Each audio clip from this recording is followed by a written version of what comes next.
Hey everyone, it's Mike from Cavill. Welcome back to our video broadcast newsletter coming out to you. And today I wanted to take time to talk to you about your time. This is something that is really so important to me that I really want to get across to you guys.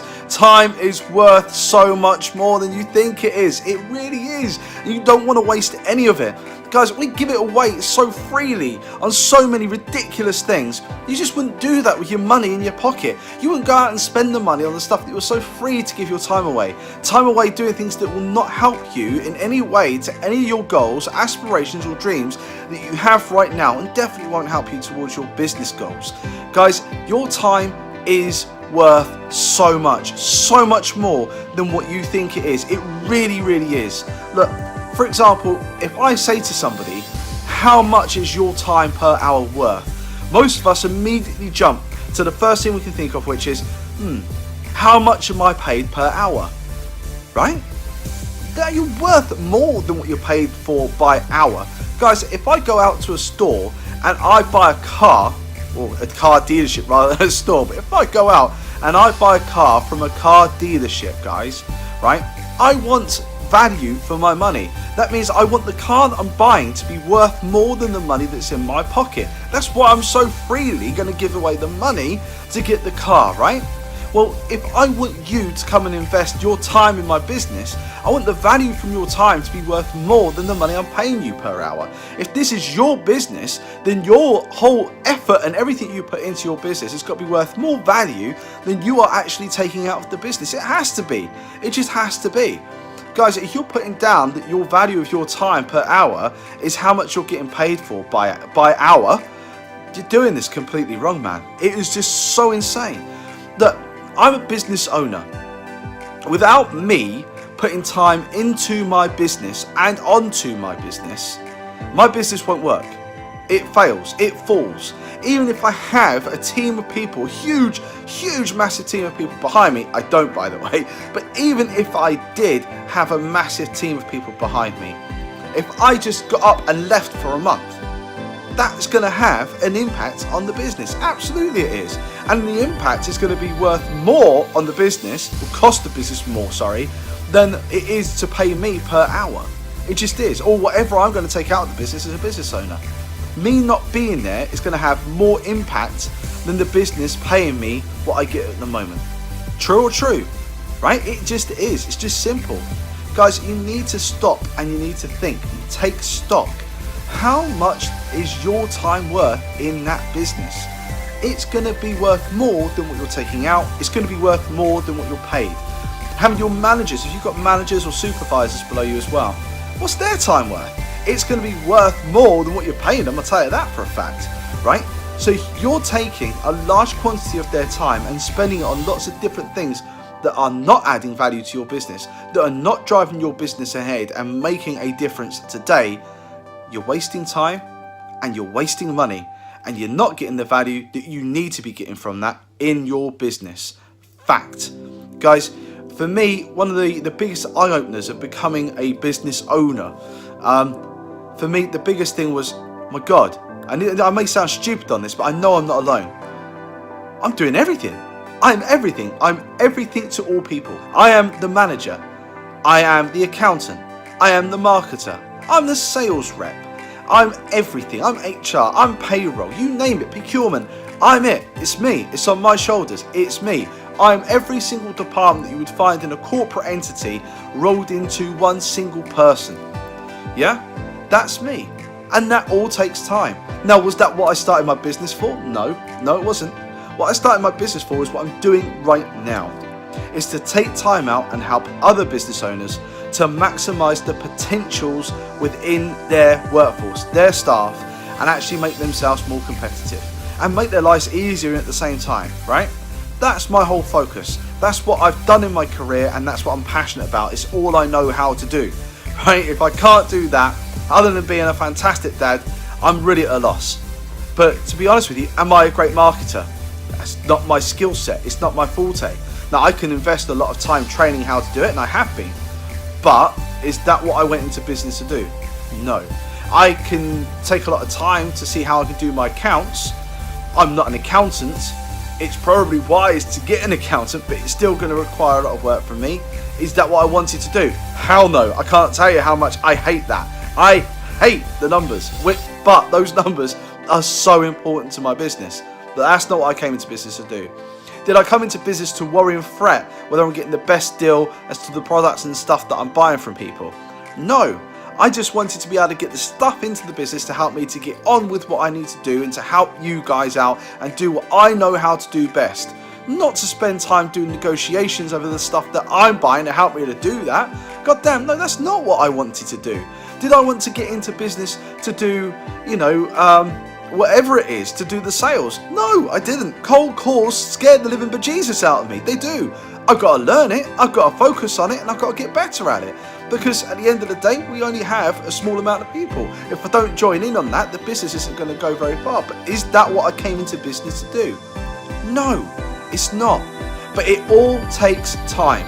Every one of those functions takes segments of my time, and all the time that I'm spending on them is taking the time away from me to be able to focus on the business and where it is moving forward. The strategical stuff. How am I going to make March better than February?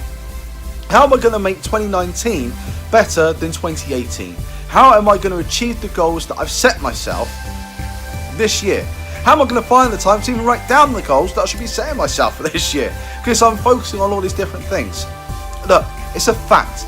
You're going to spend, if you're employing anybody, and by that I even mean self-employed, one-man band, you're employing someone, it's you, right? So everybody has a person, a people element to their business. As soon as you start doing that, you start to spend time on people-related issues. Things you didn't get into your business to do, right? So at the end of the day, you don't want to be spending your time on the things that A, you didn't want to be doing in the first place. B, you find probably laborious and all the admin in it actually not interesting at all and boring, and you don't want to do it, and it's a chore like washing your dishes. And 3, it's probably not your area of expertise, right? And to be fair, when you're dealing with people, it's such a litigious process to go through. You've got so many legal loopholes that you have to be worried about that you could fall foul of at any moment in time, including payroll issues as well. And it's something that's not your area of expertise. So you're going to have to take time to learn that, to read it up, and then be worried about whether you read it in the right place. I mean, I met someone, I think I'm going back about 3 months ago now, who said, it's okay, mate, I got my contracts. We did all that. I got them off of Google. Yeah, they were American contracts. Yeah, the law that they were referring to doesn't even exist in this country. Yeah, at the end of the day, if you don't know what you're looking for, why would you if it's not your area of expertise? Then actually having someone to help hand to support with that is going to give you that time back to focus on the things you need to in your business. And you are going to spend somewhere between 7 and 25% of your time on people related issues. That's a quarter of your time before you do any marketing, before you do anything else around obviously sales, before you do any procurement, before you do any of the doing in your business about the things that you're actually passionate about. A quarter of it is potentially going to be spent doing things that are boring, laborious, and are not your area of expertise. And you're going to be sat there doing that, guys. Right? At the end of the day, that is not just a waste of time, it's a waste of resource, and it's a waste of money. The amount of money that you're going to be spending on your time doing something that you don't want to do is laborious and has obviously implications in terms of litigious issues potentially that aren't your area of expertise. It's just insane. And you need to really look at the value of your time. And I guess, for this, I'm coming from obviously an HR and a payroll expertise here, and I'm saying obviously, a quarter of your time spent on these issues is insane. It is. But you know what? It's not just about HR and payroll. Unless you're a marketer, spending your time on your marketing, that's also not a great use of your time. Guys, if it's going to cost you 200, 300, 400, 600 pound a month, whatever it is to get sales done, marketing done, you can't have a business if you don't market it and you don't sell it. Fact. You don't have a business if you don't have people in it. Fact. Right? All areas that you may not be specialists in. It may make sense to actually take the hit in the cost to get people in to help you with that, to fast track your progression of your business, and to make your life simpler and easier to get there. That's not a cost, that's an investment. and your time is then reintroduced back into your business, and that's got to be so good. That's just got to be so good for your staff, for your business, and your goals, your strategy, and being able to achieve and obtain what you are setting out to achieve. Guys, if you take one message, just one message and tip from this video call that I'm doing right now, this newsletter video brief, then the one thing you need to take away is to have a look and do a diagnostic evaluation of what the hell you're spending your time on. I struggle with this. I've got to be open and honest, right? I would not ask or recommend anyone to do anything that I don't myself do or have not even tried before in the past. And right now I do this. I have a spreadsheet that breaks down the time that I have in 15-minute slots. And I don't put in there my diary as to what I'm meant to be doing. I fill in what I've been doing. So what I'll do is I'll go back and I'll review, okay, I've been doing this particular piece of work. I've been doing an investigation report. I've been doing this for 4 hours now, okay? Have I spent the whole 4 hours doing that? Or has it actually been more like 5 hours with some breaks in between to make a cup of tea and a coffee or whatever in the middle?